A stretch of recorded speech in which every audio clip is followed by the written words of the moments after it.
សួស្តីអ្នកទាំងអស់គ្នាថ្ងៃនេះខ្ញុំចង់បង្ហាញអ្នកទាំងអស់គ្នាពីរបៀប hide context នៅក្នុង Messenger អត្ថន័យនៃការ hide context ហ្នឹងគឺមានន័យថាពេលដែលយើង hide អ្នកណាគេម្នាក់នៅក្នុង Messenger ហ្នឹងគឺគេអត់មើលឃើញយើង online ហើយយើងក៏អត់មើលឃើញគេ online ដែរហើយពេលដែលគេ message មកយើងឬក៏ call មកយើងគឺទូរស័ព្ទយើងអត់មាន load ឲ្យដឹងភ្លាមរើងពេលដែលគេ call មកទេហើយពេលដែលគេ message មកក៏អត់មាន loadតឹងនៅលើទូរស័ព្ទយើងនៅលើ screen របស់យើងដែរប៉ុន្តែគេនៅតែអាច call អាចmessage មកយើងអញ្ចឹងគ្រាន់ថាតើតែយើងចូលទៅមើលបានដឹងអញ្ចឹងណាហើយពេលដែលយើងធ្វើបែបហ្នឹងសម័យខ្លួនគេគឺគេអត់ដឹងថាយើងហាយគេទេគេអត់ដឹងថាយើងដាក់គេនៅក្នុងហាយហើយគេក៏អត់ឃើញយើង online ឃើញអីដែរនិយាយទៅរបៀបធ្វើបែបហ្នឹងគឺ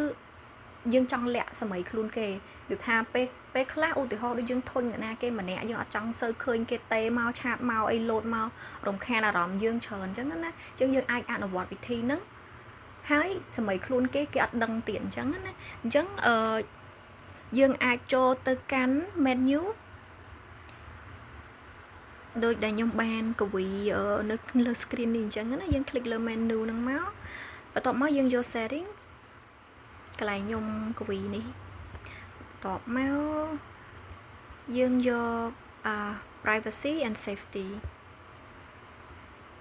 បន្ទាប់មកយើងយក hidden context ហ្នឹងមកចឹងឧទាហរណ៍ថាយើងចង់ add អ្នកណាម្នាក់យើងคลิกលើរូបមនុស្សដែលមានសញ្ញាបូកហ្នឹងមកយើងអាច select ឈ្មោះគាត់បើយើងឃើញបើអត់មានទេយើងអាច typing search រកឈ្មោះគាត់ចឹងណាអញ្ចឹងឧទាហរណ៍ថាខ្ញុំ select យកអ្នកទី1នេះចុះអញ្ចឹងប្រកាសជា load មកប៉ុណ្ណឹងគឺហើយបើសិនអ្នកនឹងគាត់ call មកយើងឬក៏គាត់ message មកយើងគឺ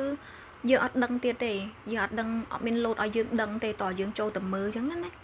អូខេអញ្ចឹងវីដេអូហ្នឹងមានតែប៉ុណ្្នឹងឯងហើយសង្ឃឹមថាអ្នកទាំងអស់គ្នាចូលចិត្តវីដេអូហ្នឹងបាយបាយ